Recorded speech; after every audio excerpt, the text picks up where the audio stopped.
આપો મને આજ્ઞા પાળવા જેના આજ્ઞા એ જ અરદાસ છે મારી, એ જ મારું લક્ષ્ય છે, એ જ મારું ધ્યેય છે, એ જ અભિલાષ છે મારી.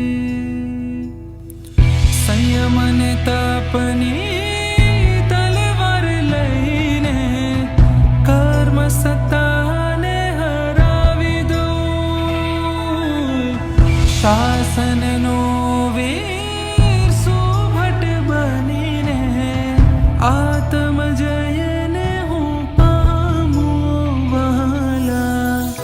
આપજો વિદાય મને એવી સ્વજનો મને, આપજો વિદાય સહો